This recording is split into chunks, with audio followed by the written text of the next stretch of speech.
وَلَهُنَّ مِثْلُ الَّذِي عَلَيْهِنَّ بِالْمَعْرُوفِ، عورتوں پر اسی کے مثل حقوق ہیں جیسا کہ ان پر مردوں کے حقوق ہیں۔ یعنی جس طرح عورتوں پر شوہروں کے حقوق پورے کرنا واجب ہیں، اسی طرح مردوں پر بھی لازم ہے کہ وہ عورتوں کے حقوق پورے کرے۔ آئیے میں آپ کو ان دونوں کے چند حقوق بیان کرتا ہوں۔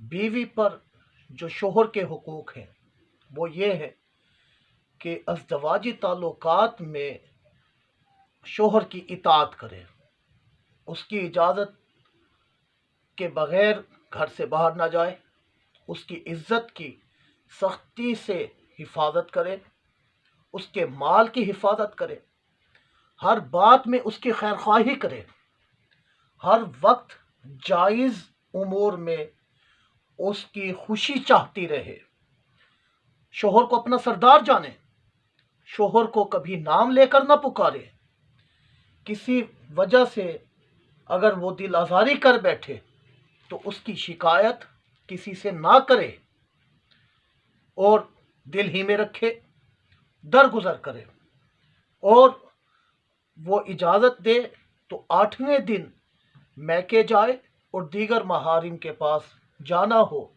تو اس کے لیے کم از کم 1 سال تک شوہر کی اجازت کے بغیر نہ جائے۔ جس طرح بیوی پر شوہر کے حقوق ہیں، اسی طرح شوہر پر بھی بیوی کے حقوق ہیں۔ کیا؟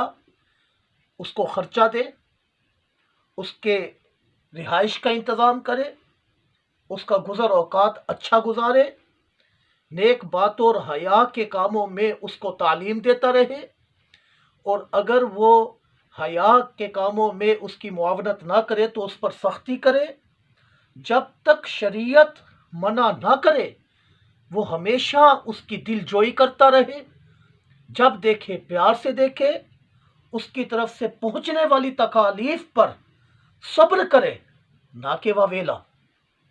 اور ان دونوں کو ایک دوسرے کی رائے کا احترام کرنا چاہیے۔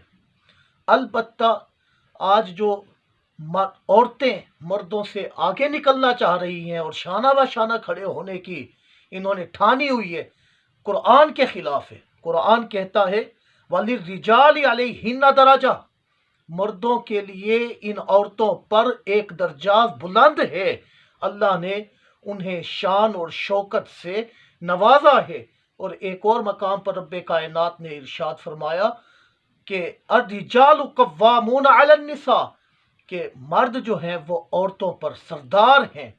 تو جب تک یہ اپنے اپنے مرتبے کو نہیں سمجھیں گے اس وقت تک ہم معاشرے کے اچھے انداز میں بھلائی کا سامان نہیں کر سکتے، ان کی اصلاح کا سامان نہیں کر سکتے۔ اللہ ایک دوسرے کی رائے کا احترام کرنے کی توفیق عطا فرمائے۔